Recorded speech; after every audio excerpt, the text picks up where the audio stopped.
ฝนตกพี่น้องฝนตกอีกแล้วฝนมาแล้วจ้าโอ้กำลังมาอย่างแห้งพี่น้อง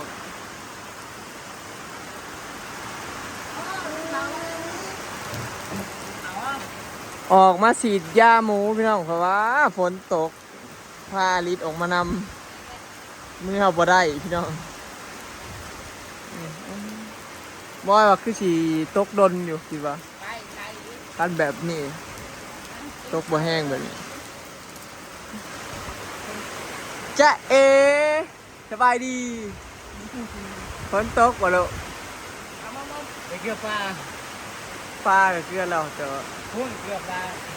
อ๋อเกือบแดนปลาท่านเกือบบ่จะบ่เนี่ยไปเห็นแหลนถึงหย่องมากฝนสิตก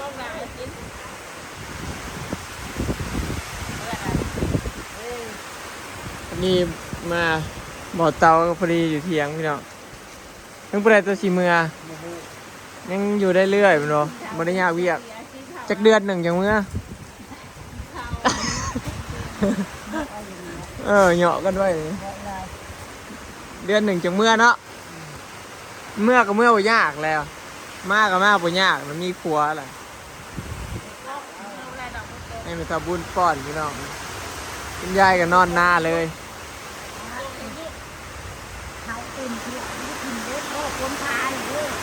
ยับยายฝนพระเฮาละยับปีกกูฝนสาดเฮาแล้ว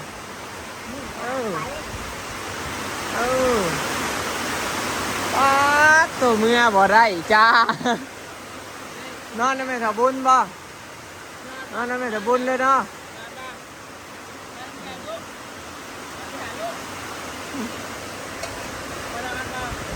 ต้มมาม่าเอาต่อ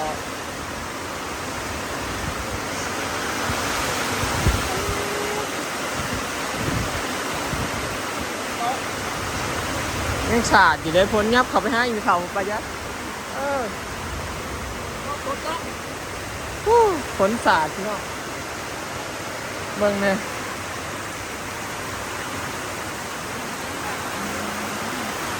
แห้งอันนี้ก็แล้วก็นำแม่น้ำตกมาแล้วนะก่อนที่ได้ไปหวาดคุณเขา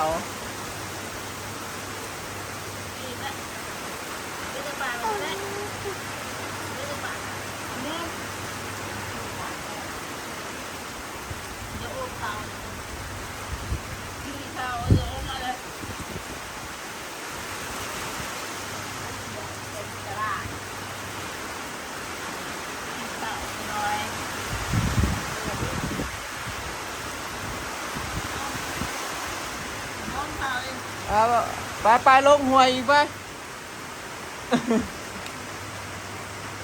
แล้วลงหวยลงหวย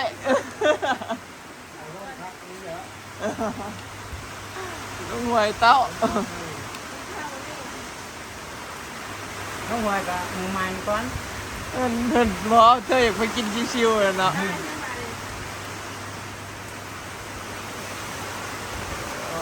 คนมากินข้าวขาวละคือข้าวแล้วค่ายลูกโอ้ยป้อนลูกป้อนไก่นะอย่าพาป้อนไว้ทีละปล่อยป้อนอันนี้ซาลายนี่ลูกอย่าพาป้อนไว้ร้านกินน้ำบะทันกินถั่วพ่อย้ำแรกๆพออยู่ก็พอน้ำซาหัวหายพี่น้องอยู่กับแม่นี่จ้างที่ซาผมหายแถวๆเพื่อเป็นที่ซาผมให้ลูกอยากการทั่วละกินข้าวก้อน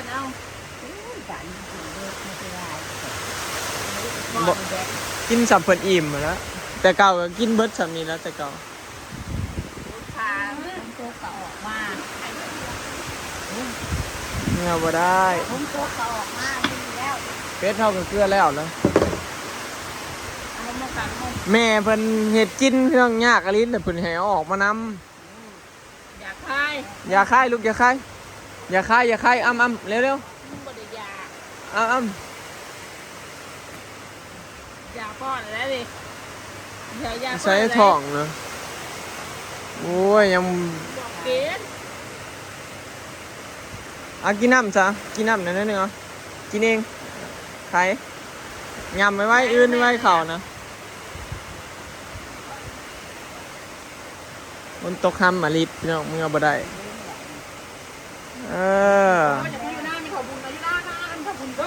นอนไม่เท่าบุญกับนอนไม่เท่าใหญ่เลย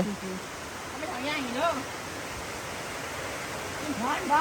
นอนนานเนาะนอนบ่นอนมีหาละนอนมีไงนะเมื่อได้โพโต้เมื่อบ่ได้เมื่อได้ดาโพโต้นอนอยู่นี่แล้วมึงเอาบ่ได้ตัวมึงเอาบ่ได้เฮ้ยบ่อยากนอนก็ได้นอนแล้วนี่เอากล้วยซาลายมันด้วยเถอะบ่ต้องคำใหญ่คำน้อยๆดูเอาอ้ำเร็วไม่ทำบุญป่อนเนี่ยนะย่างในป่าเร็ว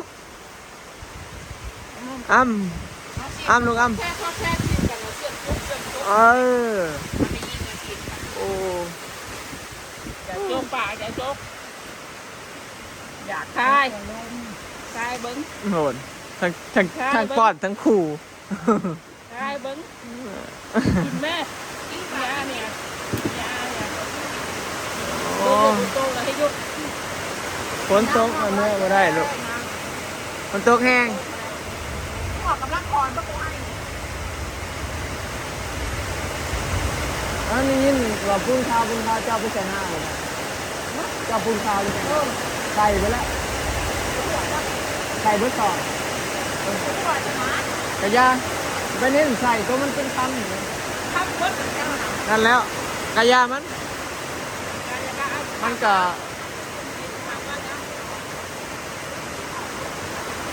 อย่าพาป้อนไว้ร้านกินน้ำเหมือนกัน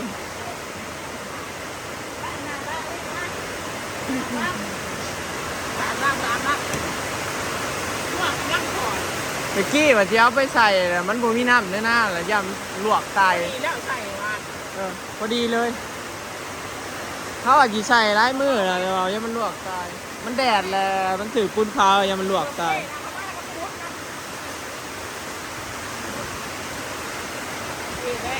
พากันหนังนี่พี่น้องใครก็ขากินเขาฝนตกหนักเลยเนี่ย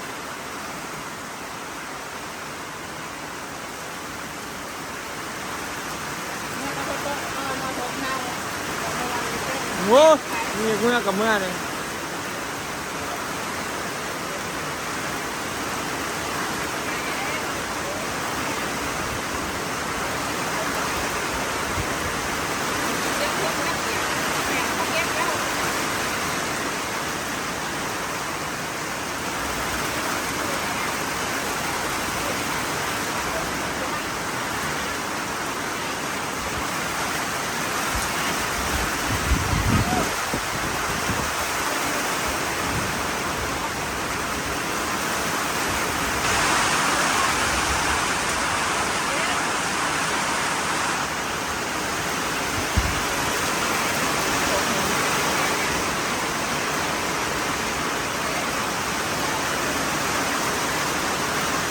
ทั้งล้างน่ะน้ำไหลหลากเลยตุ๊ก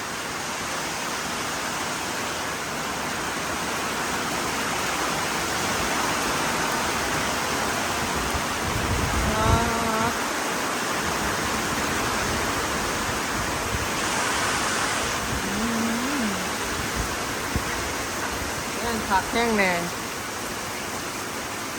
ตกแห้งแล้วก็ผ่านไป9 นาที10 นาทีพี่น้อง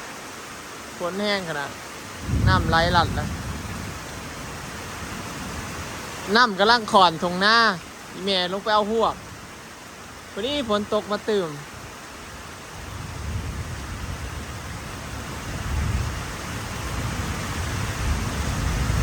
ผ้าก็ห้อง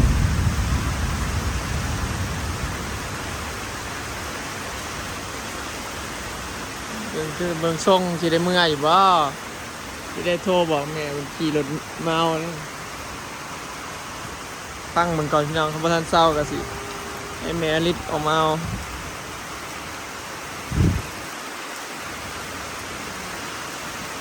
ตกมาพอดีเขาซื่นเนาะ แดดลายมือแดดประมาณ4 มื้อ5 มื้อฝนตกใหม่อีกรอบ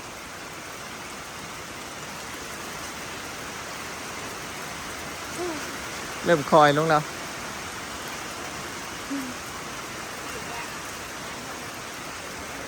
กลุ่มป่อนเขากันไปเพิ่นเจ็บท้องพี่น้องถ่าย2 เทื่อเหมือน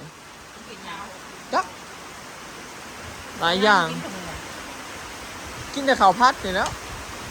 เจ็บท้องก็แต่เมื่อวานนี่สงสัยกินมื้อคืนมั้งจะกินยังข้าวพัดไปสิบอกเขาเลย กินอันนั้นประจำกินนมบ่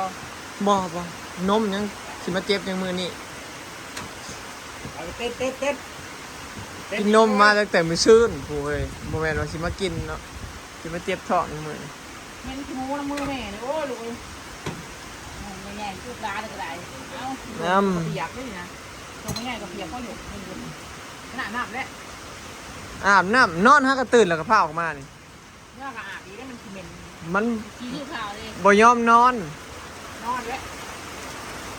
จนบ่ายโมงปลาย2 โมงจึงนอน โอ้ยเต้เลยนั่งนอนจะมู นอนจักโมงบ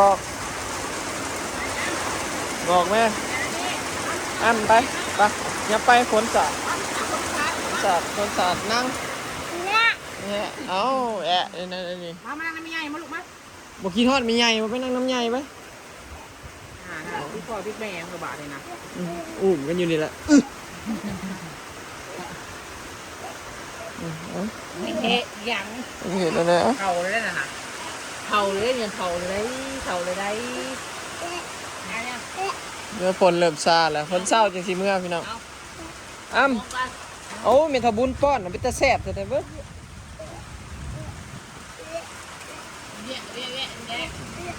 คลิปนี้ก็สิขอเก็บภาพบรรยากาศสำดีเด้อพี่น้องเอ้ยฝากเบิ่งคลิปฝากเป็นกำลังใจให้เด้อเนาะไปแล้วสบายดีเอาสบายดีไหม สบายดีไหมลูก ดีดี ยาวลูก